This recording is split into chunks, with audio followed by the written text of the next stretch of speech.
Hello, everybody. Welcome back to Realnesss with 3 S's. I'm here with my lovely co-host. Ba-bam! We got Sesay, I'm back. She's back. Oh my goodness. And Michelle Nash. Also here again. The band is back together. Woo. Oh, that's a virtual hug. I haven't hugged anybody in like 100 days. No, at least. And no hugs given on this episode. I actually enjoyed it a lot, but before we get into it, Fanta, do you want to give us maybe a little bit of your feelings of the last episode? It was quite a controversial episode. A lot of people had a lot of feelings as to how things went down, why they went down, who was in the right, who was in the wrong, all these different things. So do you have any feelings about last week's episode? When I first watched the episode, I was like, oh my gosh, Bailey is totally unhinged, and Casey's keeping her cool, so it must be Bailey who's really off page. And then I started doing some research and talking to a couple people and reading the comments on your week's podcast as well, and it seems as though there's a lot that we were missing. Mm-hmm. So I guess apparently Casey and Bailey did have a really tight relationship, and people were saying that Bailey wasn't acting like that out of nowhere. So I don't know, it's still really tough to say. For somebody to be that upset, it's either that person is unwell or that person really truly did experience that in whatever way that means. So at this point, I'm just very curious to see what that was, because I guess that was on the Big Brother live feeds or maybe After Dark or whatever. So I'm really, yeah. That's what I agree with you there with doing a little bit more research there, maybe a little bit more to the story. I don't remember personally when I watched that season thinking that there was something really major going on between them. I could have missed something. There could have been more that was seen that I didn't see. I didn't feel as though the emotional reaction was in balance to what I felt about their relationship up to that point.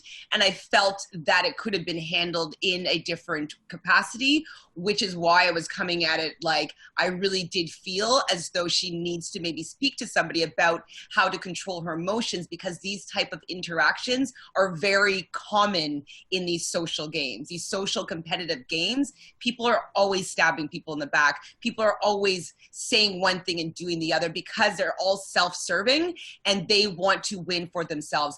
And unfortunately, sometimes people are casualties of people playing their own game. And so I was just really worried for Bailey because of how she reacted to something that seemed to be not that big of a deal. If I put that reaction in front of somebody, they would think that somebody was maybe murdered or something. And I don't even know what that kind of reaction would warrant, So that's what I was feeling in that yesterday. One thing I agree with all of that as well. It was actually kind of scary. I was watching it and I was like, oh my God. But one thing that was kind of interesting to me is when Corey was saying player, no player. It takes a player, no player, and I was like, what else are we missing about Casey? Well, that's something that I'm agreeing with you. I know you don't particularly like the Playboy kind of lesbian trope. And so I wonder if Casey has a little bit of that element in her. Is that she knows how to get the ladies, get the straight ladies loving her, and maybe that is part of her appeal, is kind of that playa. Yeah, I mean, Casey doesn't bother me as much, because there was also this discussion that came up about Nicole as well. Yeah. Nicole Zanata. Mm-hmm. And Nicole Zanata is I cannot watch her. No, she's unwatchable for me. And that braggadocious lesbian that only goes after straight girls is the bane of my existence. But it's interesting because Casey's approach in this season has been very chill and laid back. I don't know. I guess I didn't really see her really actively like that's just her really style, though. aggressively going in, which I think is personally a great style. But might borrow it. But yeah, I didn't really see anything like out of her that, like, again, just comparing to Nicole. Yeah, okay, she's not braggadocious in her style of flirting, we'll say. But it could be part of her tactic is that she has this charm and appeal to straight women that she kind of gets them to be in her corner, and they have this friendship, but like with this like underlying maybe sexual undertone. And it's a little bit taboo, but she has a girlfriend, so it's a no, but it's, you know what I mean? Like, I think that there might be a little bit social strategy, we'll say, in that department that maybe wasn't acknowledging as maybe malicious, not malicious, but intentional.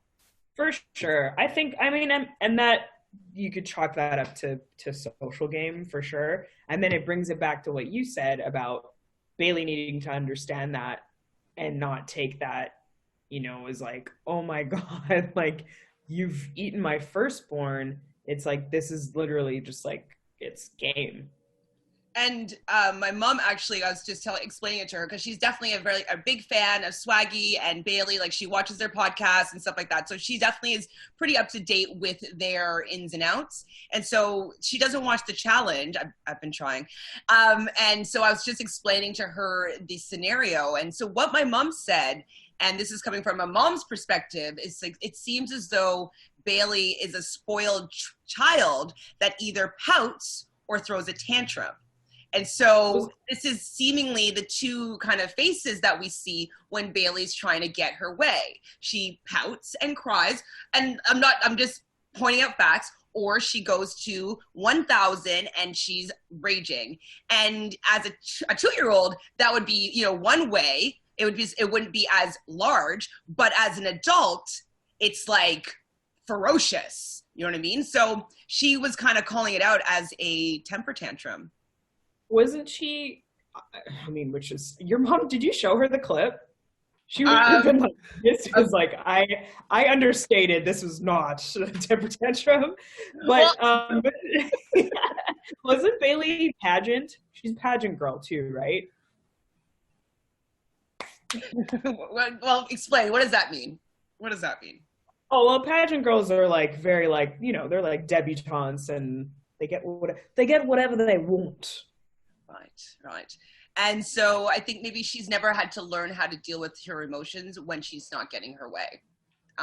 With like how that filtered through my mom, I was like, yeah, I can see that. Like, if you've always gotten your way, if you either pout or you throw a tantrum, and that has always worked for you, that's how she's learned how to get what she wants, and now it's just in adult form.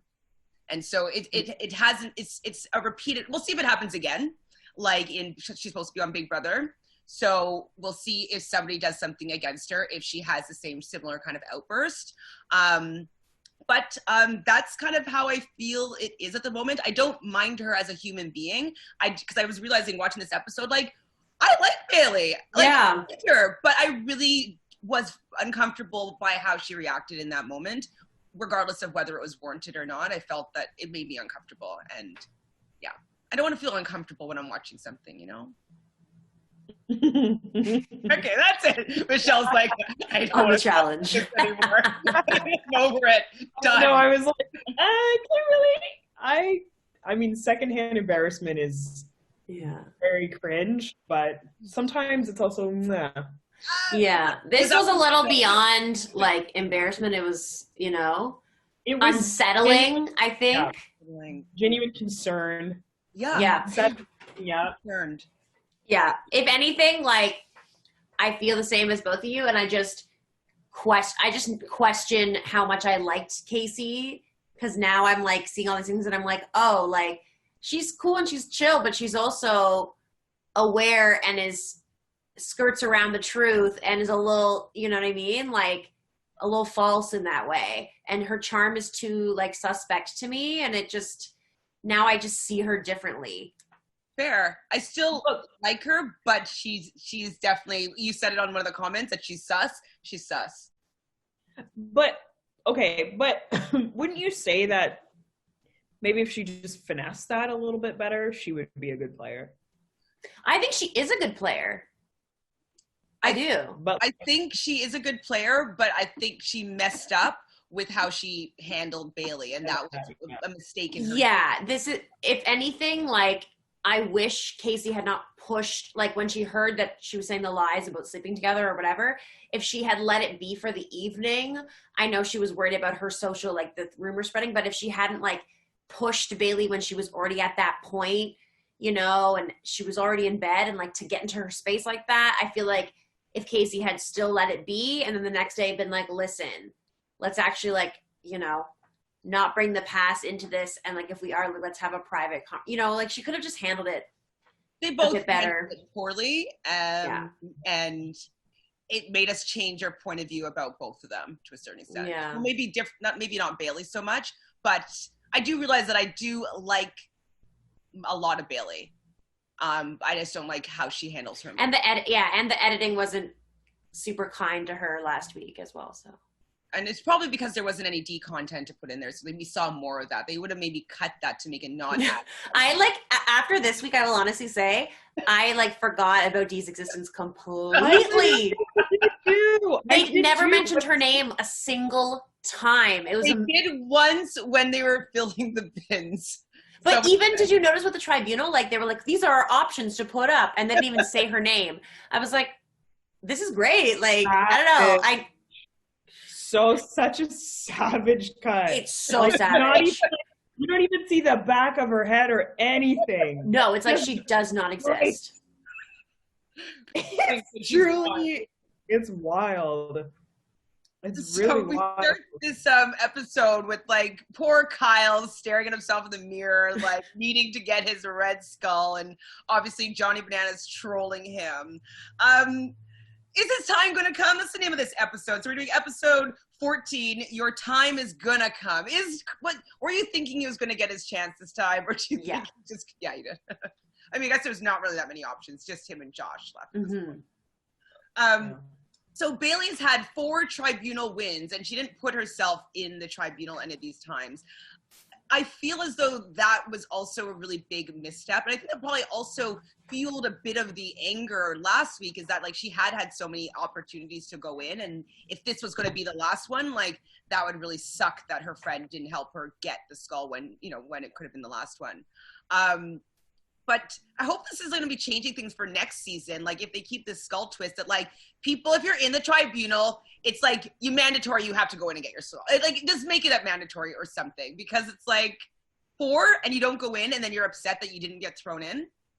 I don't know. Agreed. I was kind of like, womp womp. Like, you had your chance. Like, you shouldn't be that upset about it now, Yeah. I think they wanted to stay as long as possible. So they need to do incentives along the way and force people to get their skulls early on. And I think that also, just like on a rant, they also need to actually, people don't get the skulls. Like, I mean, I think it's what's going to come and happen next week, but, like, it seemed like everybody that wanted the opportunity to get the skulls, they actually got the opportunity to qualify. You know what I mean? And I thought that it wasn't going to happen. Yeah, no, everyone got the chance.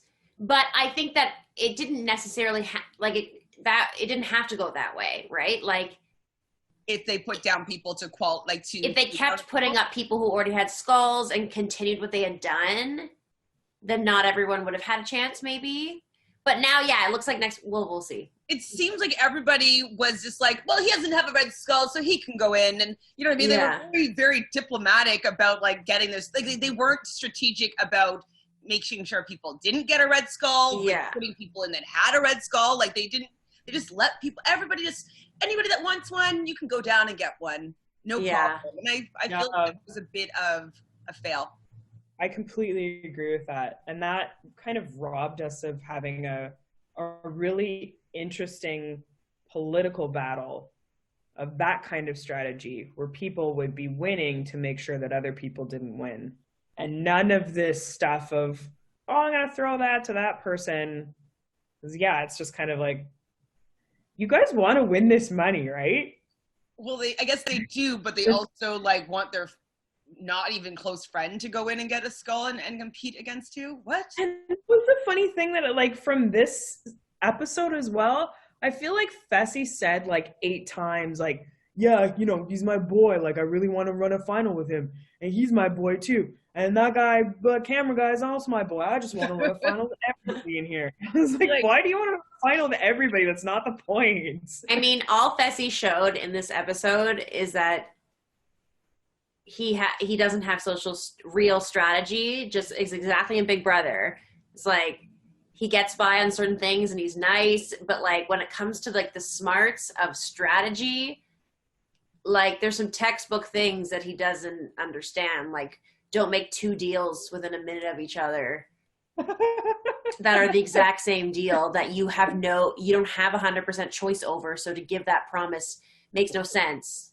Anyways, we'll get to that. I think that they were thinking that he was in Big Brother and it was going to be like, yeah, like I'm like, I won't nominate you, but like, I think he thought he was being head of household or something. Yeah. Didn't have a real clue as to what was going on. So we get our first time that Josh is mentally drained from this competition, and he needs to go in there and get his red skull. He's been in the tribunal a lot as well. Like, so many times. Gone 5 times. Josh was down there in the tribunal 5 times. It would have been the 5th this time, I think. Well, I heard Corey say that. I didn't know if Josh was as well. Yeah, I think he has been. And honestly, his comments at the beginning of the episode were so infuriating to me because he's like, I'm just so mentally drained. I'm like, you've had so many chances. You freak out anytime anyone even says your name or nominates you or anything when it's a game, yet you still backstab other people too. It's like he gives it, but he cannot take even like 5% of what he gives, and it's so infuriating. Like, I'm like, I wouldn't care if you were this annoying if you didn't do like if you weren't so hypocritical. Yeah. Like, it just really like, oh my God, Josh. Like, sometimes I like him, and then sometimes I'm just like, ugh. When do I like him? Sometimes he's funny. I don't know. Like, is he funny? When is he? I was gonna say like I was gonna say I wish he not was intentionally. Oh, like, he was yeah, funny. That's the operative term, not intentionally. Well, I think that if he was a little bit funnier, we could probably stand him a little bit more. But I think that he doesn't really have, from my television enjoyment, any redeeming qualities really. And I didn't fall in love with him on Big Brother and like was rooting for him. Like he just wasn't a character that I already liked, and so I wanted to see how they did. So I guess like them coming on my screen, I'm like, well, I didn't like what you did then, and you're still not I don't like what you're doing now. Like, can you give me something else? But that's the brand that they bought. They bought this brand that I don't like. Like, so annoying. Oh, like they bought expired milk.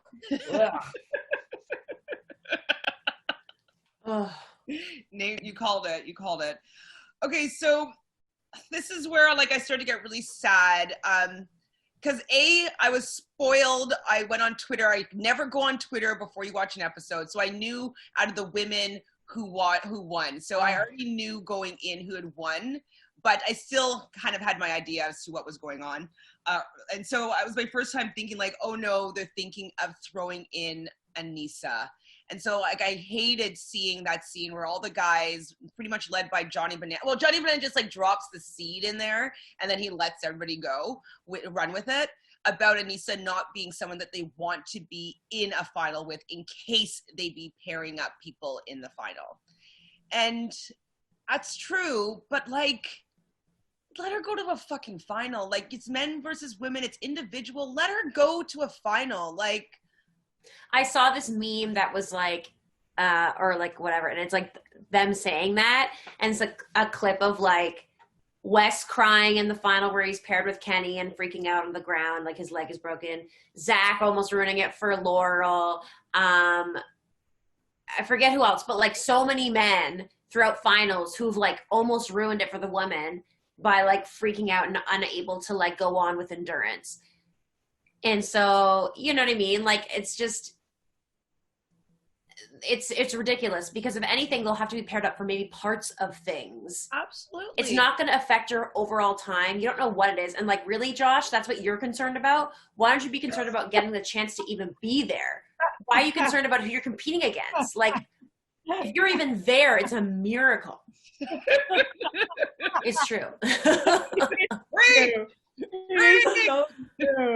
It's just like, it's like you take. You're like, yeah, but this is exact thing that I want for things to work out exactly in my favor. It's like, it's a challenge, man.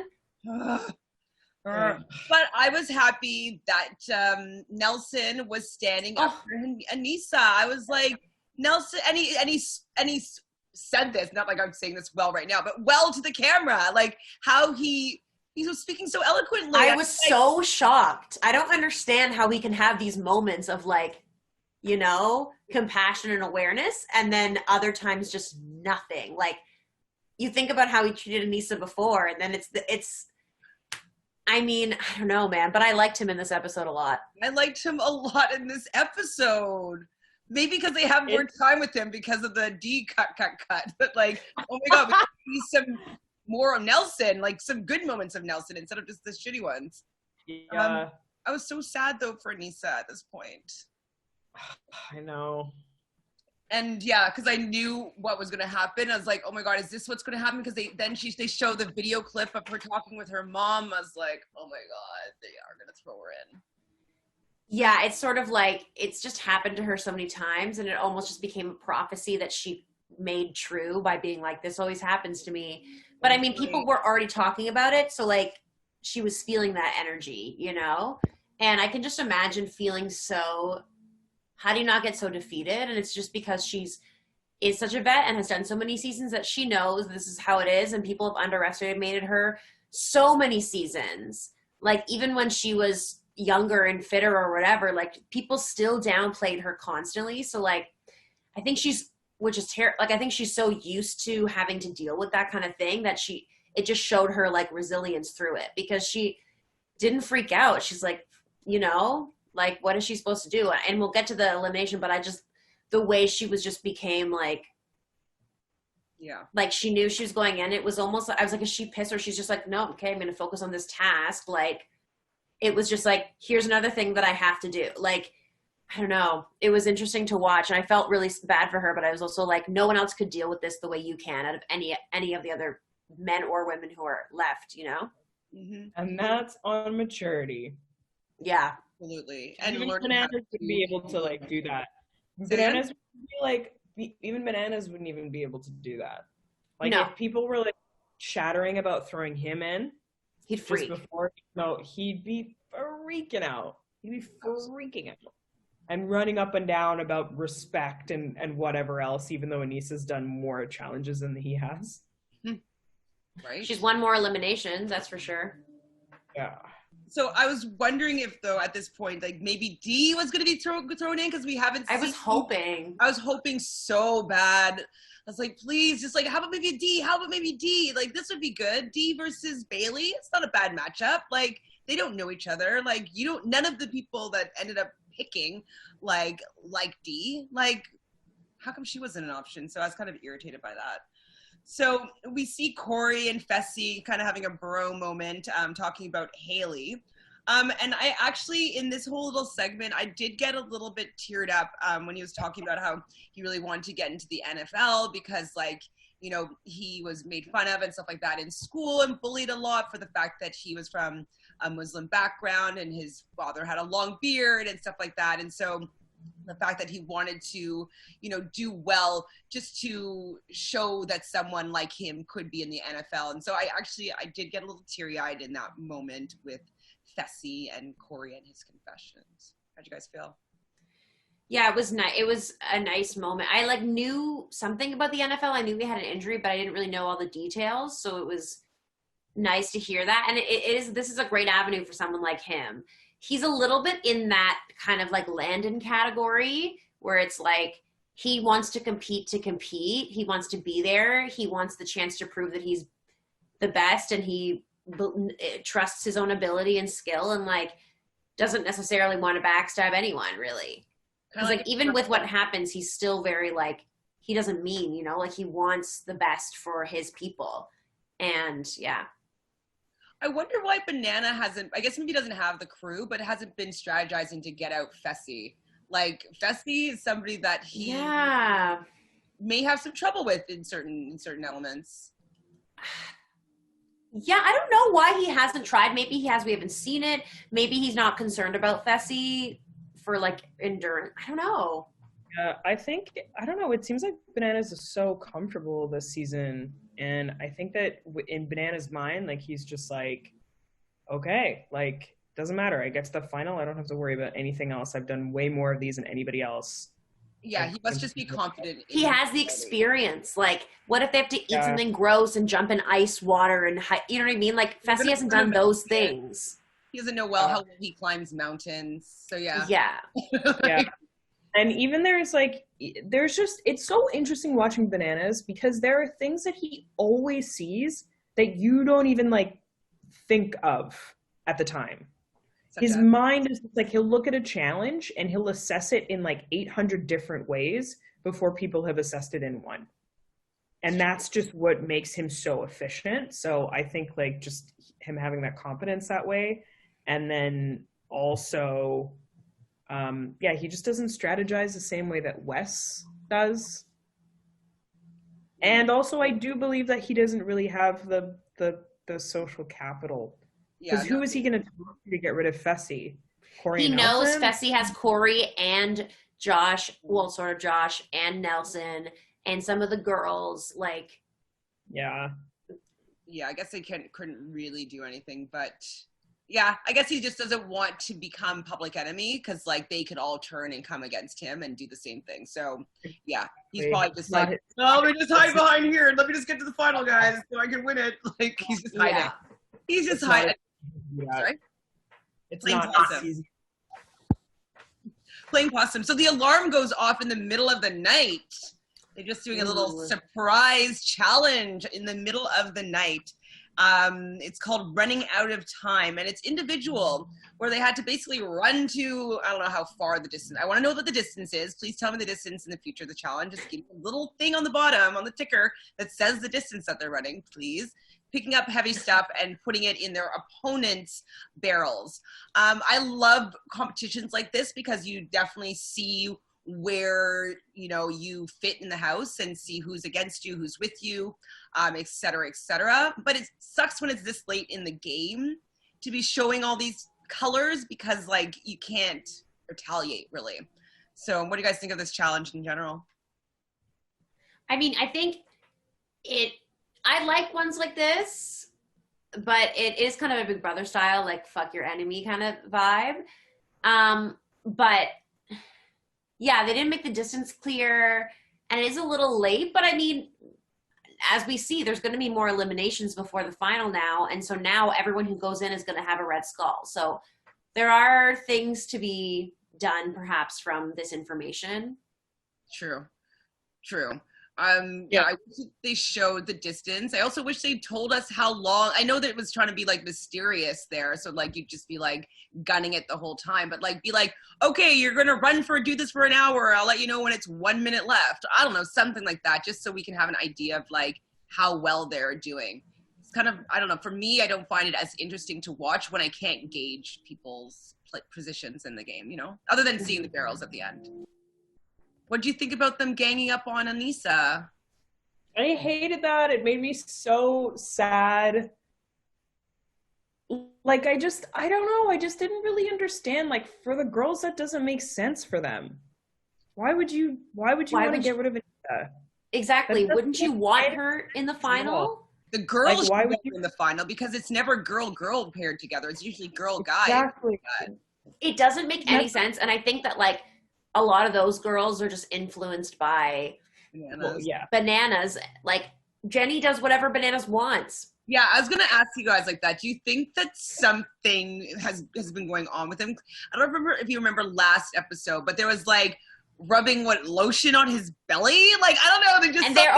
There was a scene and he's like sitting on, or she's like sitting on him sort of. But I mean, he's kind of like that with a lot of people. But I think that she definitely like has some sort of feeling toward him and wants to either impress or just like do what he wants. Cause she lately has been doing everything that he wants. Definitely. I think I like Jenny. Her game is not good. Yeah. Like, she just doesn't have like a game of like, this is how I'm going to play it. And it would be interesting to watch her have a sense of strategy and not have it just be a thing where she's just relying on the fact that she's the strongest girl in the house. Mm-hmm. Yeah. By leaps and bounds. Yeah, I really wish that she was more strategic, because then I can root for her more, because it's just like, I guess this is what I'm toying with how this seems like the challenge is going. And so I've been listening to other podcasts, and a lot of the people hate the OGs and love the new people. And like, I'm like, no, don't ruin my favorite show. And like, I don't mind having a little bit of new blood coming in. But I do like where the challenge came from. Like, I like that foundation that people, they knew each other for so long. Like, I like that about the challenge, that they know the people and the game that they're playing. I don't like people that don't know the history of the challenge coming onto the show and just playing. Like, yes, this veteran thing, it's not because they're just being an asshole. It's because they've played 20 different versions of this game, and they've been on the real world and had to live through that or whatnot. And like, they've made it there, and they've done so many things. And so I just wish that there was still respect for the OG game. I completely agree. And it's sorry, what? Is this, do you think it's going to go? Do you think they're going to stop? No. I'll explain why at the end of this episode. Of this episode? Stay tuned. But I think I totally agree with you, and that's something like, that's why I do love rewatching old seasons. And a good friend of mine, actually, she started to watch the challenge. She started watching from this season, this year. And I was like, no, we should have started from that. Like, you should have gone back. And then I got her to watch Dirty 30, and she was like, oh my God, this show is so good. Like, she was like, I don't even want to watch the rest of the season because Dirty 30 was so good. And there's just a sense of like this really fun history and strategy that doesn't exist when you have like that amount of new people in.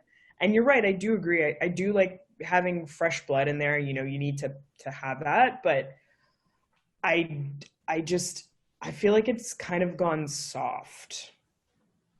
Soft? Well, I don't know if it's gone soft, because like, they do have all these like difficult challenges, blah blah. But no, not the challenges. I mean, like, in terms of like the players and the strategy. Like, it's definitely has changed. I like it when there's only a couple rookies, but it does change the strategy in an interesting way when there are a more even amount of rookies, because like I would like to see a vets versus rookies season or something, which I guess there has been. But at the same time, yeah, I don't know. When there's too many young people who don't know, it overtakes it. Well, it's kind of like, now Josh is a veteran. I can't.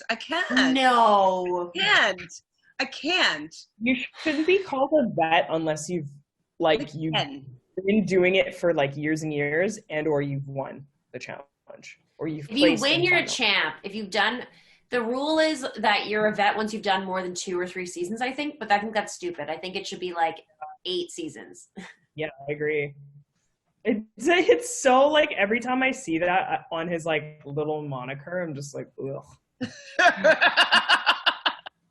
Challenge vet. I was really sad though. So when that minute bell went, that's why I want to know what the distance was as to why Aneesa didn't make it back. But it was Nelson, Kyle, and Aneesa didn't make it back in time to do the second part of this competition. So basically, they had to hold up their bins that were either filled or not filled by their opponents, and whoever held the longest, the male and female, would be part of the tribunal and have a third person join them. So it looked pretty stacked for Jenny to win in the women's side, and I couldn't really tell between the guys until obviously the end. But how do you think that part of the competition went?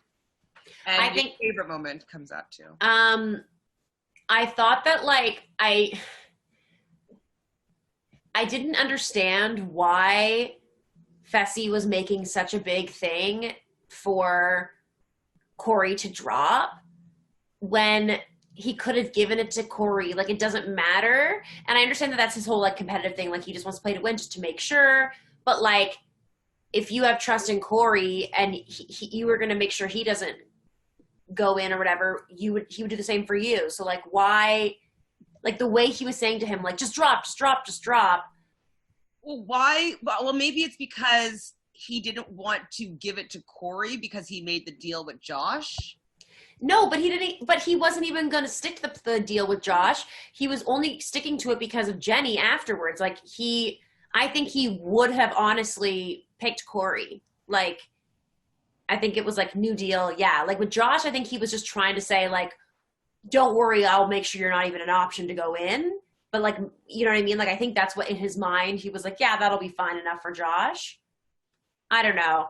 But just like, why did Josh drop it? Like, it also, like, doesn't even matter. Like, that's true too. He's going in. He's gonna go in anyways, and no other guys are volunteering to go in besides Kyle. Like, you know, you're going against him. You know, no one's gonna put up a fight. Like, I just feel like it's drama for drama's sake. Like, especially since none of them were really trying to do any actual other type of strategy, like throwing people in with skulls or whatever. Like, no one was trying to sabotage him. Like, I don't know. I just thought it was a weird, like, why did Josh have to be in the tribunal?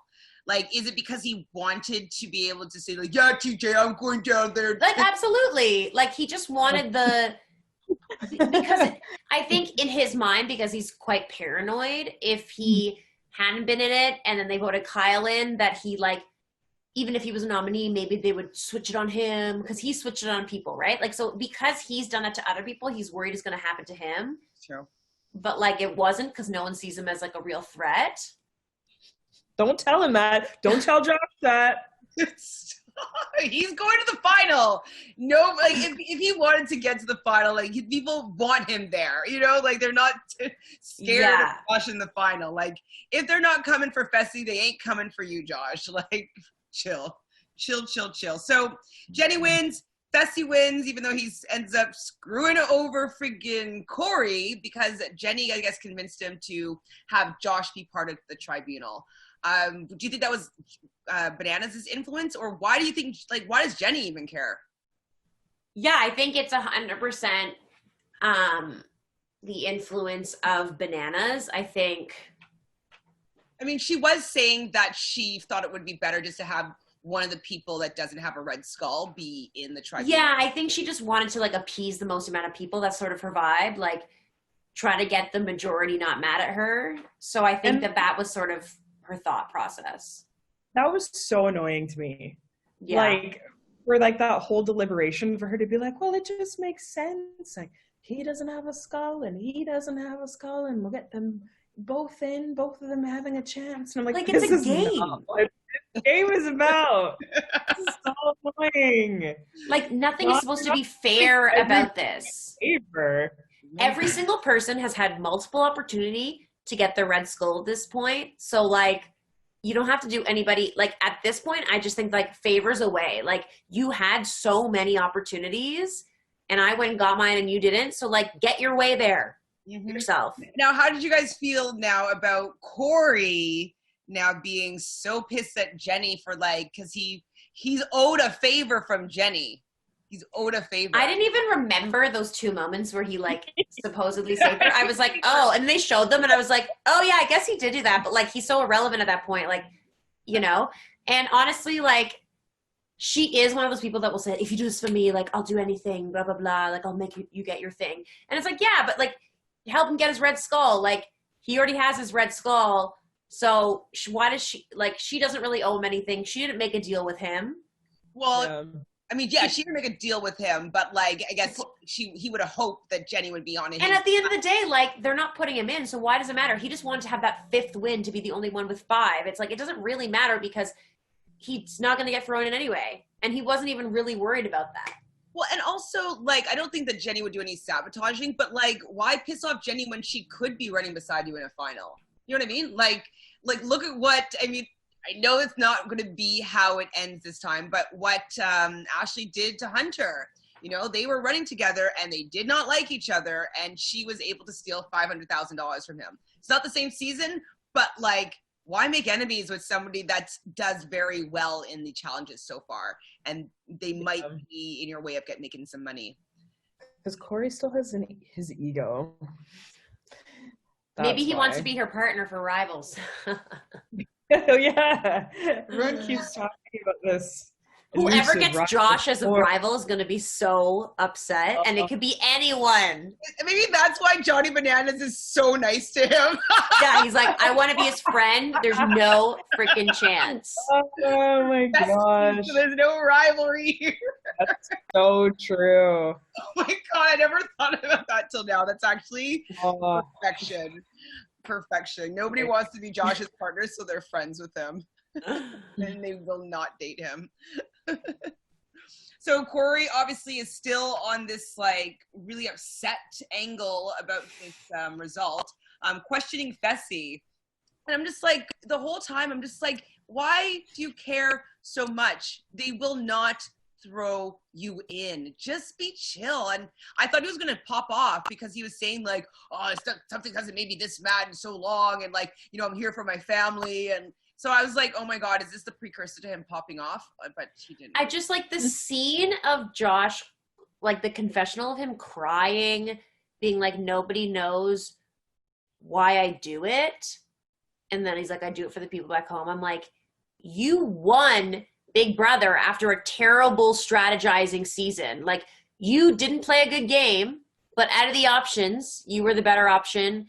And because Paul is Satan. And you won. You won that money. You won that money. So what is your family, what do they need right now? Like, I don't understand. Like, they need another mansion or something. Like, they need a jacuzzi. He just makes it seem like it's so dire when I'm like, it's like no, they got some money. They got paid already. Like people have things. Everyone has like, I just was like, this is so extreme. Like, no one can understand. Like, and it's just also like, it's like, this is not a new concept that everybody here is playing for their families. Yeah, like new. And we know you have been doing that.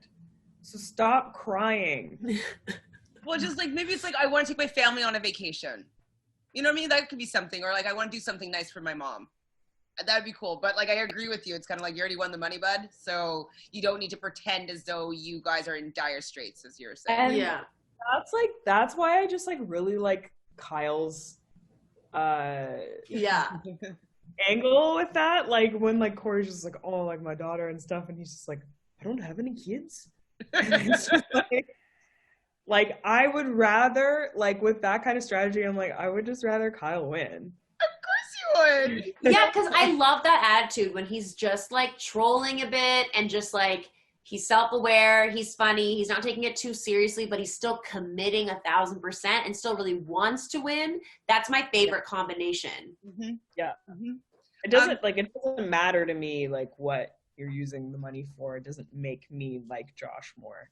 No, exactly. For the challenge, it's none of these games really does it change it for me. Maybe in Survivor a little bit sometimes, but in the challenge, I'm not asking for them to be doing something super noble with it in order for me to be rooting for them. Not for the challenge. It's not a factor for me in my standing somebody. So it's that's a perfect way to put it, because these aren't noble people.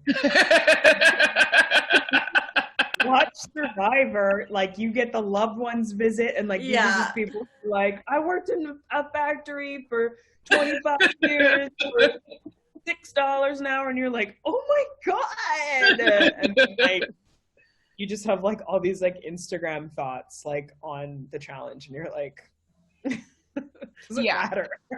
Exactly. It's like, that they're just boob job, lip injections, and some hair extensions is what the girls are most likely going to do. And guys, I don't know, some cars maybe. Doing it for the fellas. Oh, actually, maybe Kyle will get new plugs. Like, I don't know. Poor Kyle. I like Kyle. He's annoying, but I like him. Good this season, but I think it's because he like cut his hair. Well, he also always wears a bandana. I think he changed his plugs because they don't look like, you don't see like the dots So yeah, maybe it's growing a little bit, because if he had like, I don't know, I don't know how it works. So I'm not even gonna pretend like I know how. It's got to be done. So the nominations happen, and can you explain this moment to me? So Kyle obviously says like, I wanted to go in last week, but I want to go in this week, and so they all start going around the circle and like Kyle, and then like Bailey turns to him and like takes his hands and it's like, okay, do you really want this? Do you really want this? Or finally, and it's like, yes, Kyle, I give you my vote. I just like didn't understand that whole thing with Bailey. Yeah, that kind of irked me. I think I tried to justify it in my mind watching it, and I was just like, I think she was trying to like make a funny, like endearing moment of like obviously he already had the votes. Obviously he's going and being like, are you finally ready? Like, I think she was kind of trying to do like a tongue-in-cheeky type of thing, maybe. Okay. Yeah, that's the only thing that makes sense to me. She was also in really good mood, and like her moods are very like when she's feeling joyous, and she's just very like performative a little bit, I think, and like I think she was feeling like maybe more optimistic, and was just maybe also because she knows that she also has a chance to get a skull, and so she definitely won't be sulky. And so she's the next girl up because they're doing a guy-girl double elimination this week, and so it was pretty much unanimous for Bailey to get that vote. And I feel as though Miss Melissa was just putting a little sugar on it because she's like, "Yes, Bailey." Wait, can you do it for me? Her voice, her accent. Bailey. What did she say again?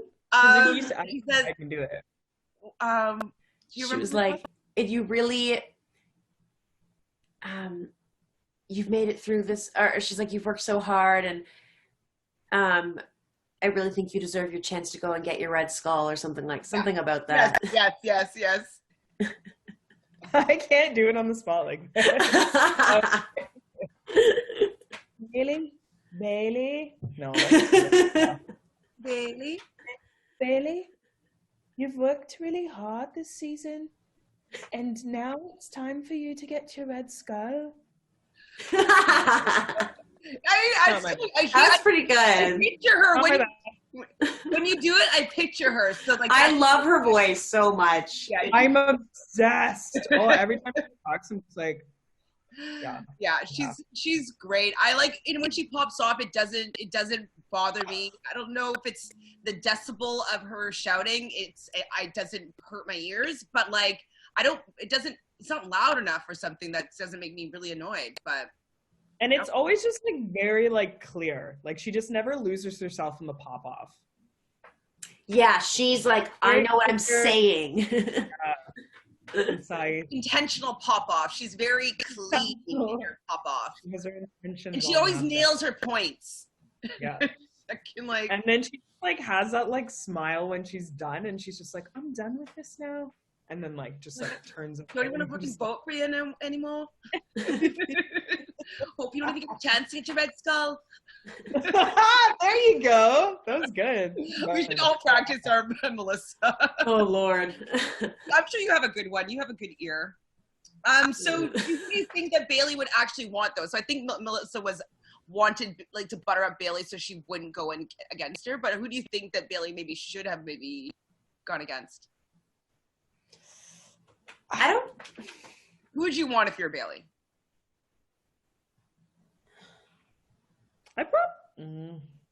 Out of who's left? Yeah, so it'd be out of Jenny, and Melissa, obviously, Dee, and Nisa. Is that it for the girls?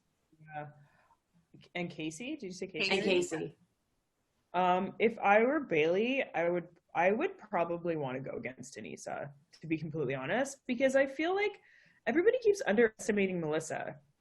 Like people she kind of did crush Nani a bit. Yeah, I think that I would say it'd be too risky. Like there haven't really been that many things that have been like hall brawly,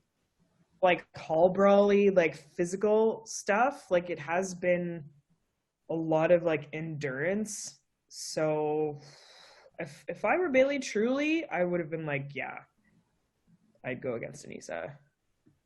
Yeah, I think for Bailey, Anissa would have been a good choice.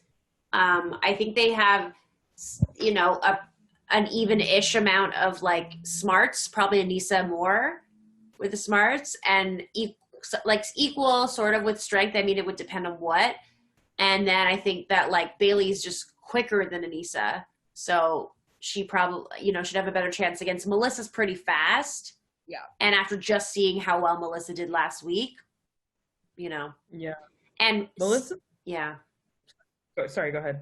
I was just gonna say, and also like seeing Nisa not doing terribly at all, but like not pushing herself to that extreme. Like once she got her Red Skull, sort of like just like try to conserve her energy for the final in a way. Mm-hmm. But it comes across as like maybe she's not gonna have that fight that you need to win an elimination. Exactly. Aww. Boo. So before they go out to the club, Nelson actually tells Anissa what people are saying. And this was like, I was like, man, they are going to throw her in. Like, I started just to feel really shitty about it. Mm-hmm. Like, I get where the guys are coming from. If I were in the house, I probably would be feeling the same way. It just kind of sucks because she already did go down there and prove herself and got a Red Skull just like everyone else. And so the fact that they're telling her now that she's not qualified to run the final, even though she did the qualifier already. You know. And for Josh, Josh was the one, he said she is the most dead weight ever, is what he said. Oh my God. In that first scene. And I'm sorry, but like he's never been to a final. She's been to more than one. He's never won an elimination, period. And she's won like 18 eliminations. Like for you to say that she's dead weight, like you don't know shit. So that really pissed me off. For Bananas to say, I don't really want to partner with her. He's done 20 challenges, 20th challenge. Okay. I don't like the way he was saying it, but like I can understand it coming from him, but not some of those other guys. Like you don't know, like, which is what she said, like in the confessional. She's like, you know, she's not, I'm happy that she's aware of it. And she's not really like being like, oh, maybe I'm not good. She's like, no, I know I'm good. Like these young people, they don't know the history and they don't know what I've done and the successes that I've had. Like not winning a final doesn't mean you're not a good competitor necessarily. Like she has really good skills that that other people don't. And yeah, it's just, it was really, it's just, I don't know. I guess it's maybe the season of people not really thinking for themselves. That's kind of how I see it. Everybody, like one person gets an idea and then everybody else just like really jumps on the bandwagon. I mean, I guess you could argue a lot of seasons have been that way, but it just, I think that's a super shitty thing for Josh to say. Like, it's like he's a younger brother that just came to the party even though he like wasn't invited. Oh my God, he totally is. Totally is. Who invited him on the challenge? Like, right? Like, I don't know who did that. Who did this? We had club night come. It wasn't that crazy of a club night, but Fessy was explaining why Corey was so mad. And now Corey hates Jenny so much more. He feels so betrayed. Is he just trying to get a storyline? Is he trying to have rivals with Jenny? Like, I'm just like, this is not a real thing. Like, I feel like it's storyline because I'm like, the fact that this has transcended into multiple scenes, I was like, this is so annoying. I was like, this is not drama. Like that's what I kept saying to the screen. I'm like, this is not drama. Her not picking him when they didn't have a deal and he already has a Red Skull and he's safe no matter what. Like this is not drama. Come on.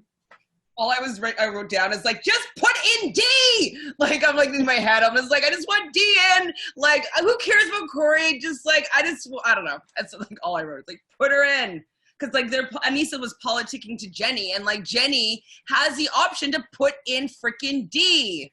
Like both I'm surprised, but I think, I don't know. It's hard to say because they didn't show that part of the storyline, but I assume Jenny was like, just sort of like, okay, well, I don't want to piss off D right now with not a guarantee she's going to go home. Like, cause that already happened when they threw her in. Yeah. A couple rounds ago. The whole like triangle though. So it's like Corey's mad at Jenny. Jenny is like not mad at D enough to throw her in, but she's telling Anissa that like, I'm not sure what I'm gonna do, whatever, but like, Johnny Bananas is in her ear. I'm like, just put in D and let Anissa prove herself or not prove herself in the friggin' final. Like, and Jenny even said it in that moment too, that like she would love to run against Anissa in a final because she's somebody that she knows she would more likely to beat. And so I just don't understand why that logic wasn't going on. And I don't understand why the logic of Corey just like, it doesn't matter, you're not going into the friggin' purgatory. Like, yeah, it was super annoying. Super annoying. So next is this tribunal, like, yeah, much. It was quick because there was 2 eliminations. Right. Yeah, because like I remember when I got to the elimination, I was like, oh my god, there's still like a half an hour left. I was like, that's pretty long, but yes, because there's 2. So the tribunal happens, and that's what I wrote down. I think that Jenny has a thing for Johnny because Johnny's name was not even in question when they're talking about, you know, potential people going in. So they decided on Rogan and Nelson and Anissa and Melissa. So I still don't understand why Dee wasn't an option, but she's cut out of the episode. So we're not explained to as why that was the case. Like maybe she was appeasing Melissa because Jenny does like Melissa. And so maybe Melissa was, please don't put in Dee. I don't know. Yeah. I don't know. From what I read from like the edits that were missing, it was like just a case of like, I think Johnny like really pushed the Anissa angle strong. And I think it was just a case where the whole house was like, let's have some peace in this bunker and like not have Dee like unhinged because she can possibly come back. So, because I can only imagine the wrath that happened when she won that elimination. Oh, I would have liked to see that, to be fair. Me too. I would have liked to see that. Robbed us of this hot mess villain storyline. I mean, I wouldn't have wanted to see it moving forward. So glad. Sorry, go ahead. We've been waiting a couple seasons for villainship that wasn't Polly. Oh my god.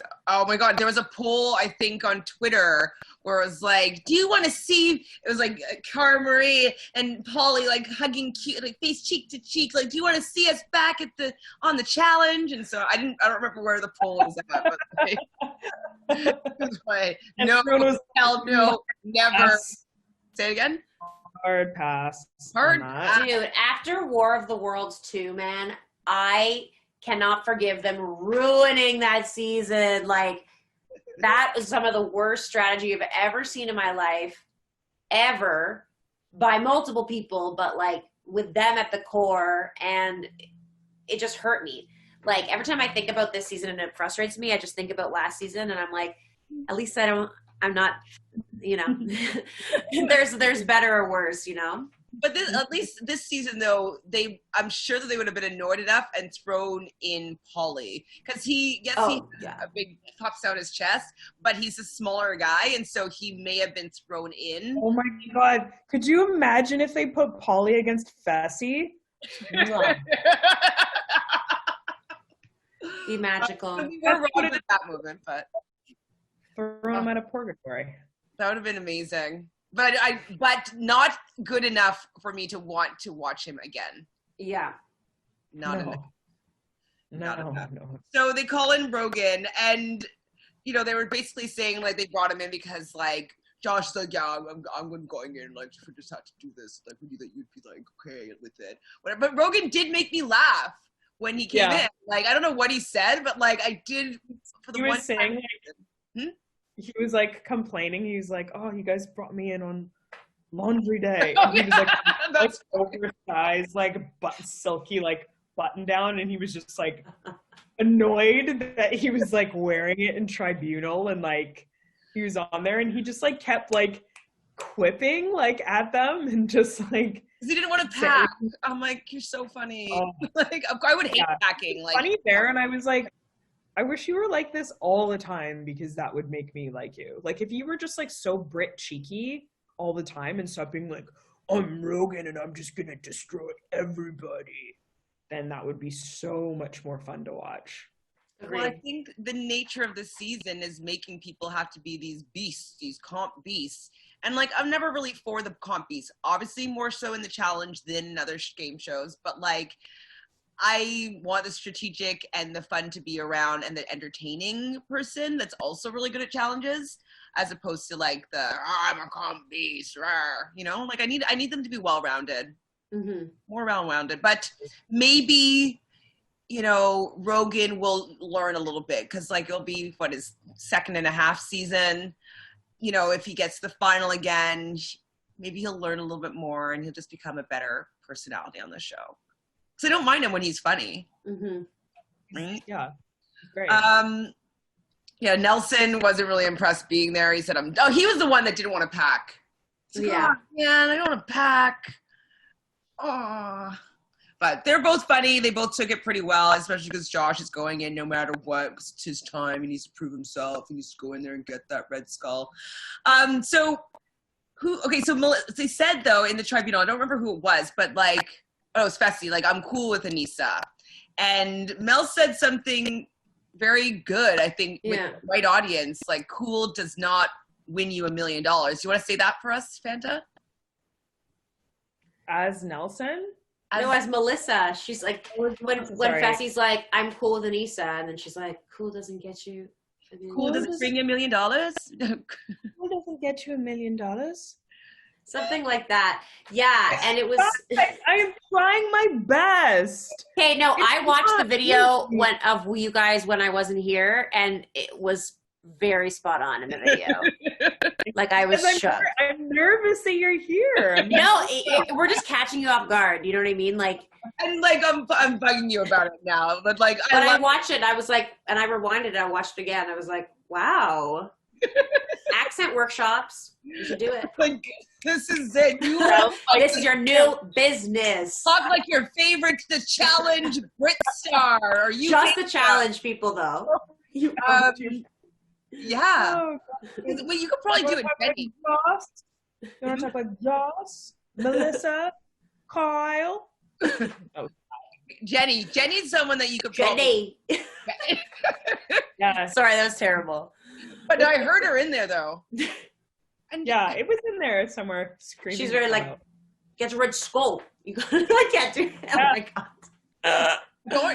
I'm gonna practice Jenny. I think I can get Jenny. It's like in there. I'll practice Jenny. You get Melissa. Who do you want, Michelle? Oh, and we'll do a team. Okay, can you do D? You can probably do D. I don't. I mean, sure, I'll work on it. I'm just trying to think through people that might interact together. Yeah. Who else? Can you do a male accent? I could do Kyle. I could do Kyle. Okay. Let's practice for next week. Let's have a little see. Perfect. So this is, Aneesa gets pulled in. I felt really bad for Aneesa, but she made a really good point. She's like, look, you're dragging someone, I'm assuming she's speaking about Nelson, who can't swim to a final, and you're willing to take that risk with him, and you won't take the risk with me, who has qualities other than maybe running up a mountain like this that might not affect you. And I am good at puzzles, I am good at math, I'm good at things that, and I can swim. Like, enough of like shaming her on the fact that maybe you'll be partnered with her and maybe she might hold you back in some area, when if there's a swimming portion, Nelson will 100% hold you back in that area. Exactly. And he has proven that already. Puzzles, like you already mentioned, but and what? Like, he's literally useless for puzzles. He's useless for puzzles. He's useless for anything. He has to use his brain. He has he has good endurance and will do some crazy stuff. Like, those are his good qualities. Yeah, but like the finals are so puzzle heavy. And the thing about Nelson is that, like, he can't even pretend that he's trying on a puzzle. Same thing with Corey. I'm rewatching Invasion of the Champions, and like it was like horrific to watch those guys try to do a puzzle. I don't remember offhand that season, but like, so it was like Nicole and Corey. Oh yeah. And they timed out, like they just couldn't even figure out how to do it. And Nelson was like luckily paired up with Camilla, and he was just like, okay, like, do your thing. and then like she figured it out. But when it comes to puzzles for those boys, they're done. Well, and you kind of pointed this out already, Michelle, but it's kind of like they always are saying that the girl is going to be the one that holds them back. And it's like they should know at least a little bit better that it's not just one thing that you have to be good at to win the final. I think they just were picking on her just because that's what they do. Because if they thought about it logically, she's not the worst person to have in the final. Not the worst. She's useful in some areas where they might slip up. Like look at Tori. She didn't get to win $250,000 because she was slower than somebody on a freaking puzzle. Exactly. That's literally why Dee and Rogan got to, you know, her and Leroy couldn't do it. And you know what? And Nelson would have lost that because it was a swimming portion to the mat. Like Nelson would have lost that portion of the game for Team USA or whatever if he was on it. And why aren't they factoring that in? Because at least Anissa can swim. Yeah.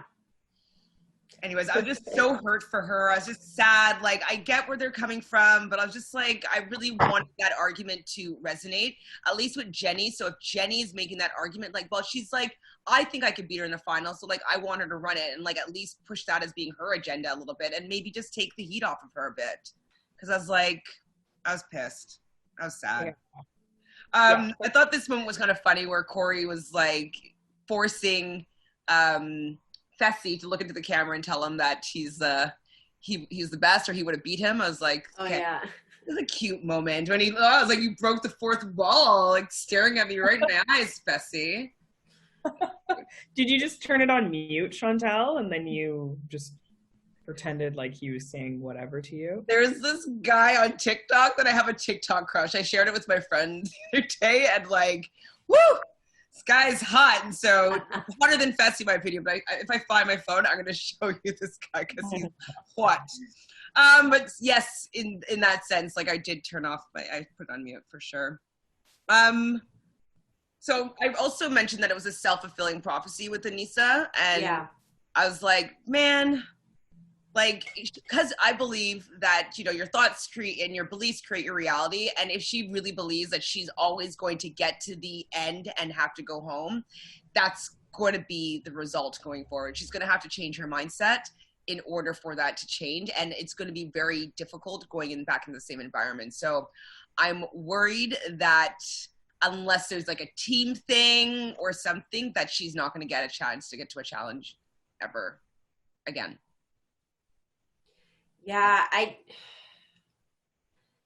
know she tried her hardest this season, especially in the elimination, but she needs to bring that every single time. Yeah. You know? And I know she talks about after about how like she had an ankle injury, or no, maybe they don't show that on the show, do they? But afterwards she talked about how she had an injury and stuff. It's like every challenge could be your last. So you just like, you need to go all the way every time. Yeah. Like you need to be the MVP of whatever your team is or during all the dailies. Yeah. Because, you know, I think that it didn't help at that time when they made it to the second part with Kyle, and then she couldn't beat Dee dragging that sled, and I'm like, and she could have, like, she just adrenaline hustled that last little chunk, she would have easily beat her.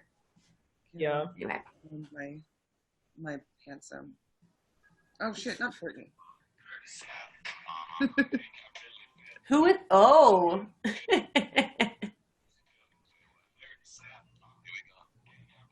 Oh my gosh. I just like, I'm picturing Chantele just like watching this and like losing her damn pants. I sent it to my friend. She's like, damn.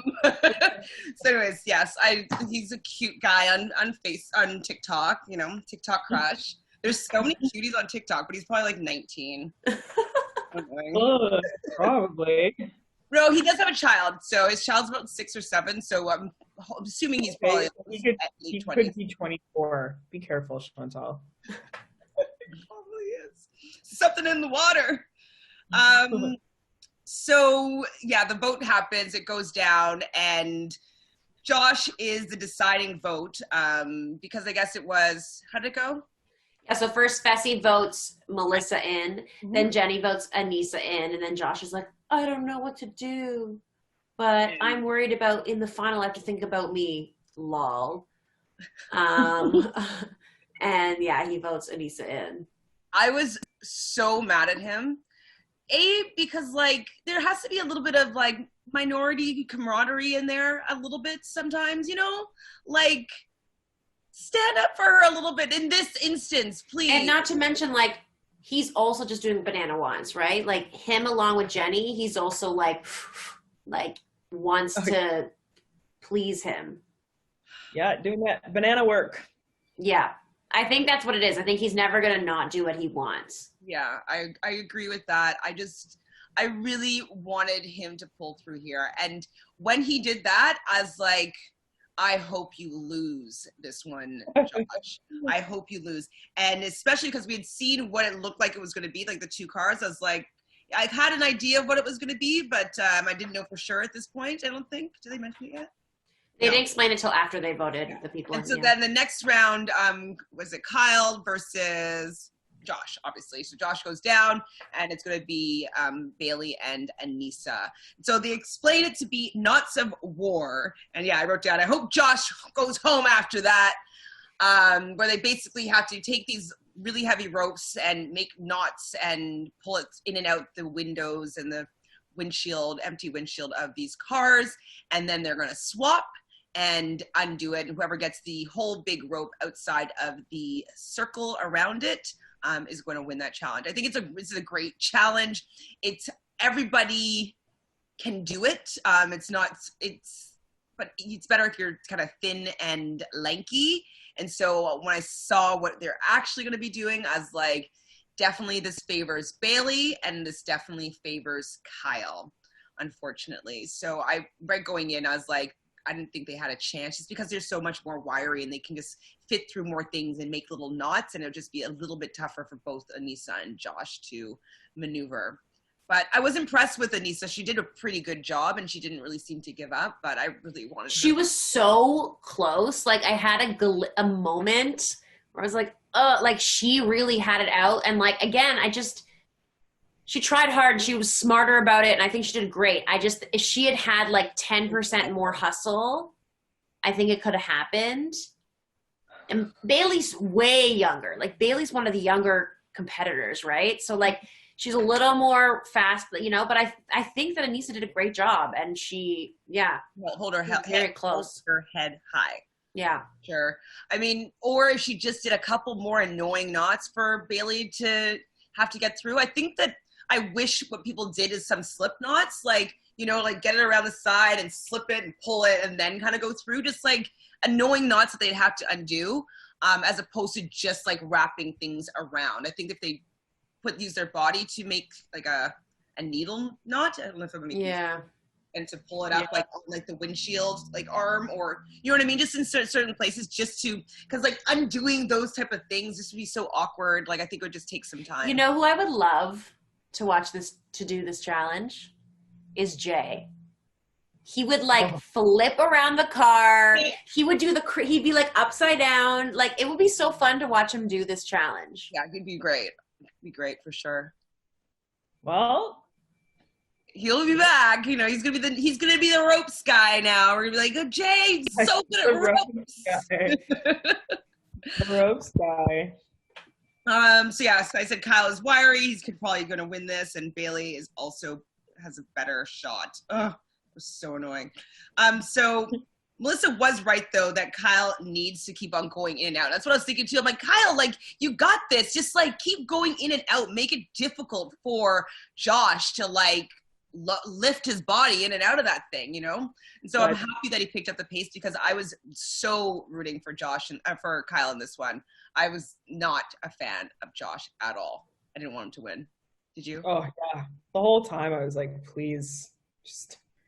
But the way that Kyle was going, it was really smart. I mean, got to give Melissa some credit too, because that's the key. When you are with somebody who's like a little bit sturdier, you also have to think about gassing them out. Yeah, make it annoying for them. Annoying. I mean, and that's kind of what Jay did with CT. Like, he brought all those heavy cinder blocks over to make him have to like lift these things. And yes, like he needed 10% more hustle as well. But I think that those did gas him out a little bit, as opposed to just the putting things up, barricading things. So yeah, Melissa was definitely more strategic. And I'm glad that Kyle listened, because I think that that's what gassed out Josh for sure. From Shizzle. But I mean, also anything could have gassed him out. Sorry, continue. Shade. I'm just gonna get a shade button, because I do RuPaul's Drag Race Canada podcast, and so I think I need to find a shade button. It's so shady. I might bring it on to this one for Josh Shade. I guess it's the end of the season though. So Anissa was hoping for it, and so was I, but instant karma came. So Kyle was the winner of the boys heat, and Bailey unfortunately was the winner of the ladies heat. I was happy that Bailey did get a chance to win. I didn't want her to win against Anissa. I felt that Anissa deserved to be there. It's her pedigree. She did win a friggin' skull already. Like, who cares about Melissa? Like, yes, like, she might be better in the final, but she's been on 2 seasons. Like, get rid of her, you know? Like, I don't know. I felt like I wish some loyalty was, and some respect. Like, a little bit of respect. Like, some respect on it. Give me some respect, man. Some respect. I agree. And that was it. So TJ's talking to them. How funny was it when TJ was like, oh, this guy just cries a lot, but he's also there. I'm a guy who cries a lot. Isn't that what he said? Yeah. I'm like, wow, comparing it to Anissa, like saying the best shit about Anissa, and then being like, Josh, you were here and you did it. Yeah, you were here a long time and you stayed in the bunker. Yeah, they're like, you survived that bunker for quite a while. Pat on the head. Anissa, you are a legend, and I respect you times a million. I was like, yes, TJ. Like, he's not even pretending with his shade anymore. Like, it's just oozing out of him, and I love it. I think he's sick of some of these newbies too. Yeah, being too soft. As soon as Josh got eliminated, I was like, bye. Hopefully, see you never. And when he was like, okay, next time I'm going to come back stronger, I'm like, don't come back at all. So that would be the strongest move you make, is not to come back. But you know, if you bring him on, you'll get tears, you'll get anger, you'll get drama, you'll get standing on a bar. Like, you will get those things with him. And forced drama.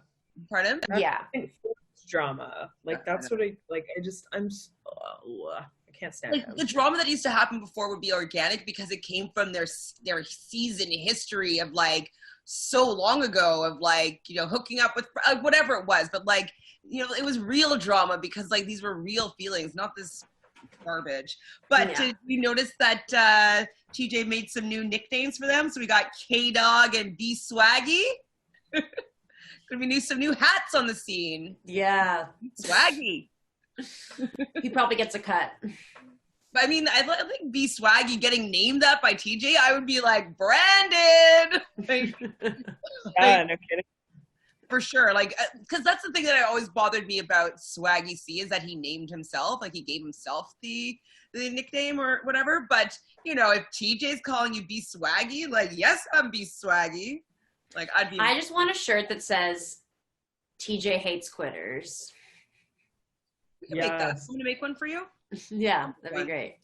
The last thing that I'm going to mention is that Kyle knows his brand. He's like, I won because I was being a snake. Yeah. Snake that I am, just going in and out of the card. I was like, yes, you little snake, you K-Dog, you won that. He can like make fun of himself, and like some of the other people need to do that more, man. Like, take yourself a little less seriously and just make fun of yourself. You're on a reality show. Right?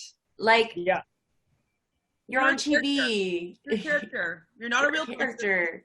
Be a good character, though. Just be a rootable character. Someone that I like. Someone that I want to root for. Come on. Yeah.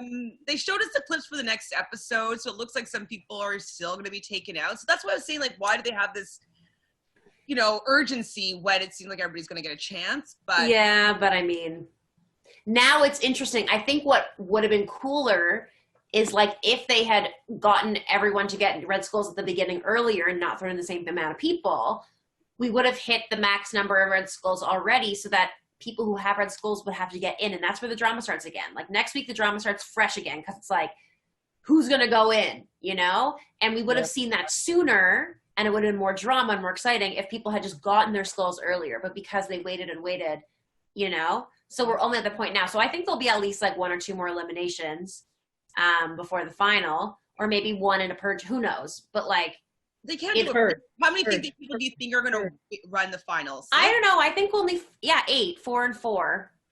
You think 4, 8? Okay. Yeah, 6 or 8. 4 and 4. Like they're gonna purge. They're gonna do a purge for sure, and then they're gonna do 4 and 4. But then there's also gonna be like another like double elimination, I think, before they actually like get to the final.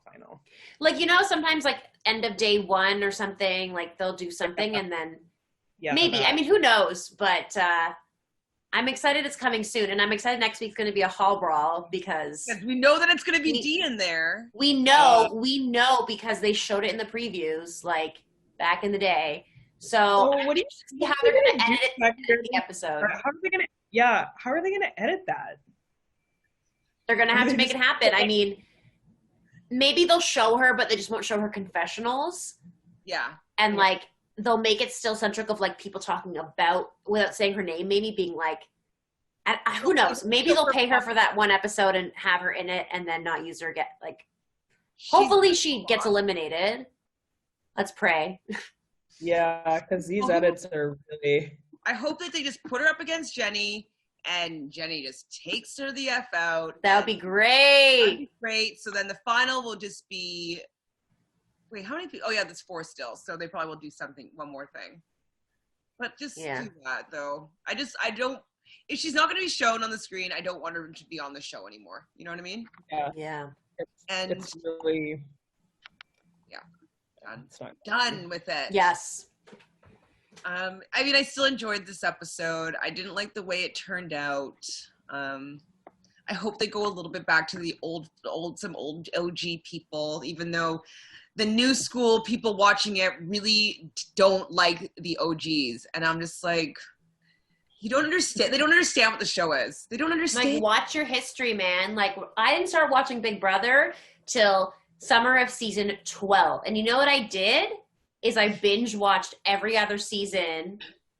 I did like 6, 7, and then I did like 10, and then I went back, like I did an order that my friend told me, and I went back and did my history so that I could appreciate the Janelles, you have to have that knowledge, or otherwise, in my opinion, you know, your level of fanness is only so high. And I also can't hold your opinion that high, because I'm like, you don't actually know what you're talking about here. It's like, you need to be able to cite some references. You need to know CT and DM.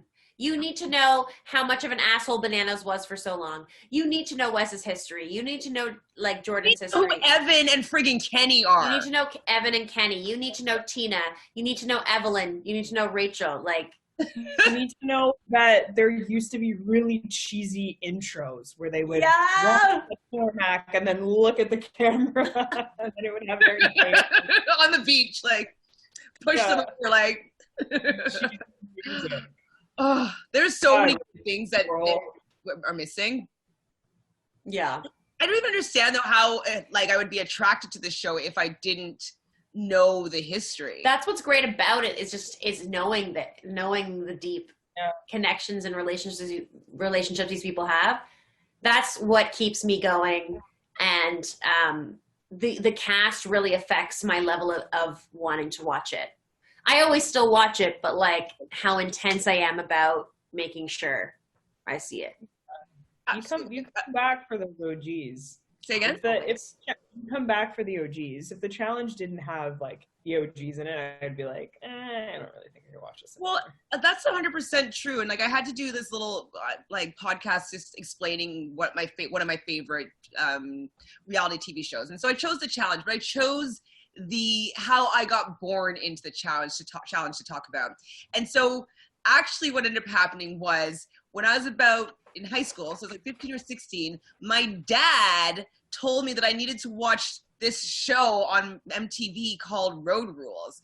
I'm like, what is this? And it was 6 people that strangers, 20-somethings, on an RV traveling around a foreign country where they couldn't speak the language, competing for money, like doing these crazy like adrenaline things. I was like, this is the best thing I've ever seen. So I went back and found like VHS tapes of like the previous seasons of Road Rules, and then I started The Real World as well. And so then I started watching them all the way up until they merged these people that I just had been watching their seasons in The Real World versus Road Rule, and the challenge was born. The challenge was born 20 freaking years ago, 22 freaking years ago. And to only be coming in during War of the Worlds 1, I can't even comment on people anymore. I'm just like, we're just not the same. Like, yeah. There's been over 30 seasons before you. Like, anyways, that's my regret. I'm like out of breath. Anyway, we're almost at the end. It's been, you know, an up and down season, and I for one am excited to see how it all ends. Me too. I definitely am excited to see how it all ends. I'm also excited to see, with the climate of the world, like COVID as well as BLM, to see if they change their casting up a little bit, or because, you know, now they have an opportunity to do things differently. Like, give me a Coral. I'll take a Coral back. Give me like. I mean, I don't think Coral's coming back, but I'd love to see Darrell. Oh, Darrell. Sorry. I think there's talk of the next season. I don't know if this is confirmed, but there's talk of the next season being US only, contestants only. Oh, okay, only. Yeah, that's fine by me. I know. I was like, I'm okay with that. I don't know it like Joss will be on it still because he's living in LA right now, I think. So yeah, probably because of like traveling and stuff. They don't want to. I get it. I'm saying like Joss, so he already lives in LA, so he might still be an import. That would be yeah. And that's okay. Like, that's okay with me. I enjoy watching Joss compete. But it would really be nice to see like a lot of those OGs, like to have like Derek and Brad, and I want like 2004 redemption or something. But you know what? You can leave Tony at home. You can leave Zach at home. Like, there are people I do not. Come back, though. What? Tony's gonna come back. I know, but I hate Tony. Yeah. Okay, like I am the number one hate fan of Tony. Like, I hate him a lot, and I don't want to see him back. I don't think he deserves to win, and I just. Everything about him bothers me. I'm not a huge fan of him. However, I was saying this to Chantele, and she was kind of like grossed out by this, but I love the eating challenges so much. And one of the things that makes me so happy in eating challenges is when people puke. Like, it just, I know I'm not well. But if I like watching people like projectile vomit during the eating challenges, like, makes me cackle. So that's what you like about Tony, is that he does a good job projectile vomiting? Like, I love watching him just like eat and like his face just go red and he just like his eyes start to like tear up. No. I think that is so hilarious. The eating challenges are like my favorite thing on the planet, and I just horny I will find footage of other people on the challenge eating and making faces and puking that will be funnier and better than Tony, because we do not need that in our lives for a whole season just to watch him do that at the end. How do you feel about... He's a dad now, again, and again, and then again, and he's a dad now, but he's different now. Yeah. That broken record. How did you feel about the scene in Stand By Me? Or have you not seen Stand By Me? Am I, like, aging myself? Like the old movie, Stand By Me? Yeah. It's like a classic that I thought everybody's seen, but I guess everybody in my age group. I've seen it so many times. It's a very good movie, guys. That's the one with as a kid, Corey Feldman as a kid, like I'm mixing that up with the other movie. Well, I feel it is old. It's from like 1985 or so, or maybe around there, mid 80s. But it's a very good movie, and there's a very classic scene that you'd probably love, and you'd get my reference. Sorry. So maybe watch it because it's a great movie. Okay, I'll watch it. And you'll So much homework this week. Learn an accent, watch a movie. What else are you doing? I guess you're working, but I mean, yeah. I got time. Wait, did I give any other homework? Accent, movies, is that it? That's it. That's all I can accomplish this week. Okay, fine. And I'm gonna leave it to the last minute. Yes! Oh, always. We do well under pressure. Absolutely. Sasha, maybe I'll work on it a little bit. No, I'm just kidding. That's all I have today to say, I think. Do you guys have anything else? No? That's it? Well, thanks for hanging out with us. You know, it was a decent episode. I'm excited to see how things move forward. Yeah, see what the trolls have to say. Get at me. Troll below. Yes. Ring that bell, troll. Yeah, ring that bell, troll, so you know right 2 hours from now when I upload this video. You can have a shitty comment for me and troll me, Michelle, and Fanta. Thank you for the love. Any love is great love. Thank you. Yes, we love it. Thank you for watching and commenting. That makes our hearts aflutter. Absolutely. It does. I definitely appreciate that people, like, whether they agree with me or you guys or not, like the fact that people feel compelled to even say anything at all. Like, I think it's really great because I don't, you know, comment on every single podcast that I listen to. And so it's nice to know that people have taken the time to have a comment, whether it's in agreement or, you know, completely against what we have to say. Like, we appreciate that you're taking the time to share your opinions with us. So this is our opinion. You might not agree with it. We're having fun talking to each other about our own stuff. And so if you're enjoying it even just a little bit, we appreciate you. So thank you. And we'll see you next week. Send those hearts out. Bye. Bye.